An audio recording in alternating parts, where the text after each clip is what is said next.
ନା ମୁଁ ଆଉ ବଞ୍ଚିବାକୁ ଚାହୁଁନି। ଚାକିରିଟେ କରିନି ବୋଲି ମୋ ବାପା ମତେ ସମସ୍ତଙ୍କ ଆଗରେ ବାଡ଼େଇବ। ନା ଆଜି ଏଇ ଛାତରୁଟେ ହିଁ ମରିଯିବି। ଏ ସାଙ୍ଗ ଦେଖୁ ସାମାନ୍ୟ ଟୁକିଟେ ପାଇଁ ମରିବା ପାଇଁ ଯାଉଛି। ଶଳା କଣ ଅଳିଆ ଦିଟା ଦେଲୁଣୁ। ରହ ରହ ମୁଁ ତଳକୁ ଯାଉଛି। ବୁଝିଲୁ ମଣି ଦୁନିଆରେ କେହି ନୁହଁ କାହାର। ଶଳା ମୋ ଉପା ମୋର ହଉନି। ତୁ ସାମାନ୍ୟ ଝିଅଟେ ପାଇଁ ସୁଇସାଇଡ କରିବୁ ବୋଲି ହଉଛୁ। ନାହିଁ ରେ ସାଙ୍ଗ, ଅଷ୍ଟମ କ୍ଲାସରୁ ଚକୋଲେଟ ଦେଇ ରଖିଦେଲେ। ଯୋଉ ଦିନଠୁ ସେ ବୁଲେଟ ବାଲା ପଛରେ ବସି ସବୁ ମାଇ ପାଉକା ସହିତ ପଳାଛୁ ମୁତି କାନ୍ଦି ତୋତି କାନ୍ଦୁଛୁ। ତମର ତ ଶଳା ଅଛି, ମୋର ତ ହେତିକ ବି ନାହିଁ। ମୋ ପାଇଁ ଜିନ୍ଦି ହେଲେ ତମେ ଦିଟା ଗୋଟେ ଦେଖ। ସାଙ୍ଗ ଛିବେ ଏଗୁଡା କହୁଛି। ଚାଲ ସ୍କୁଲ ଆଡେ ଯିବା। ଆରେ ଆଜି ରବିବାର କି ସ୍କୁଲ? ସାଙ୍ଗ କଲେଜ ତ ଅଛି, ସ୍କୁଲ ଆଡେ କିଆ ଯିବା? ସ୍କୁଲ ଆଡେ ଗଜା ଗଜା ସାଙ୍ଗ ଏଇ ସିଚୁଏସନରେ ଚାଲ ମାଲ ଟିକେ ପକେଇ ଚାଲୁନ। ସବୁବେଳେ ମାଲ ମାଲ ଖାଲି ଆଜି ତୁ ବି ମାଲ ପିଇବୁ? ନା ଶଳା ମାଇଚିଆଡା। ନା ନା ମୋ ପାଇଁ ଭାଇ ଆପେ ଆଣିବି। ନାଇଁ ନାଇଁ ଆଜି ତୁ ବି ପିଇବୁ, ଜବରଦସ୍ତି ପିଆ ହବ।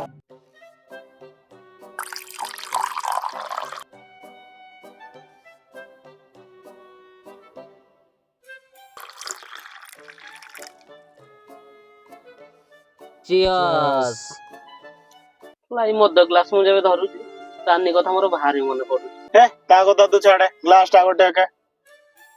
ଗ୍ଲାସ ଟା ଇମ୍ପୋର୍ଟାଣ୍ଟ ନୁହେଁ ବେ, ପ୍ୟାର ଟା ଇମ୍ପୋର୍ଟାଣ୍ଟ। ଗ୍ଲାସ ଟା ରଖି ତୁ ଗଲୁ ତମ ଘରକୁ ଗଲୁ।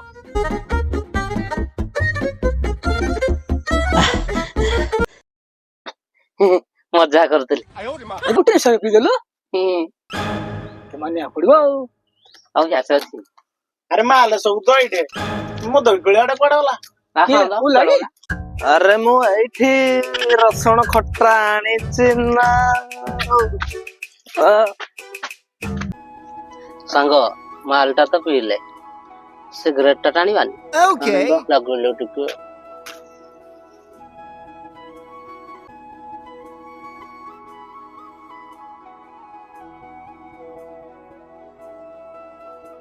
ସାଙ୍ଗ ତୁ ଟିକେ ଟାଣ।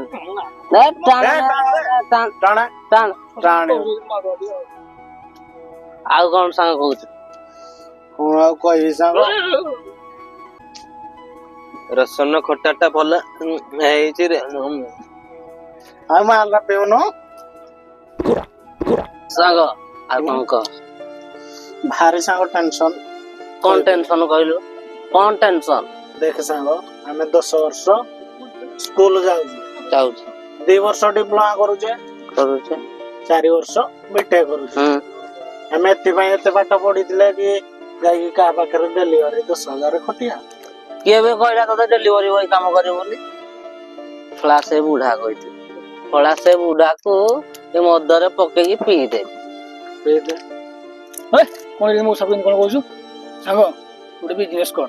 ଆରେ ସାଙ୍ଗ ତୁ କଣ ଭାବୁଛୁ ମୁଁ ବିଜନେସ କରିବାକୁ ଚେଷ୍ଟା କରିନି? ଚେଷ୍ଟା କରିଛି, କିନ୍ତୁ ଆମ ଭଳି ମିଡିଲ କ୍ଲାସ ଲୋକଙ୍କର ପ୍ରୋବ୍ଲେମ ହଉଛି ସେଇଟା। ଆମ ସ୍ୱପ୍ନ କେବେ ପୁରା ହବନି। ଆମ ସ୍ୱପ୍ନ ସ୍ୱପ୍ନରେ ହିଁ ରହିଛି। ହଉ ଚାଲ ଯିବା। ହେତିକି ଆଜି ଥାଉ, ବହୁତ ହେଇଗଲାଣି। ମତେ ଦ ଉଠା। ମୋର ତ କେହି ନାହିଁ, ମୁଁ ବେସାହାରା। ଆରେ ମଦ ରେ। ଆରେ ତାପରେ କଣ ମନେ ପଡୁନି?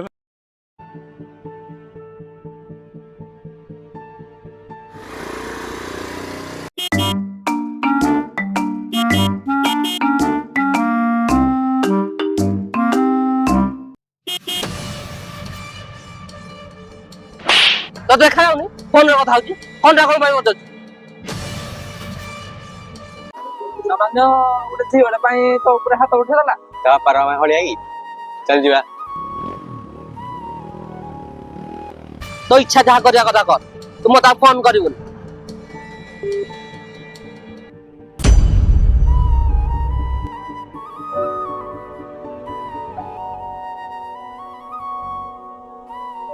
ବନ୍ଧୁତା ହେଉଛି ଏକମାତ୍ର ସମ୍ପର୍କ ଯାହାକୁ ତୁମେ ନିଜେ ବାଛ।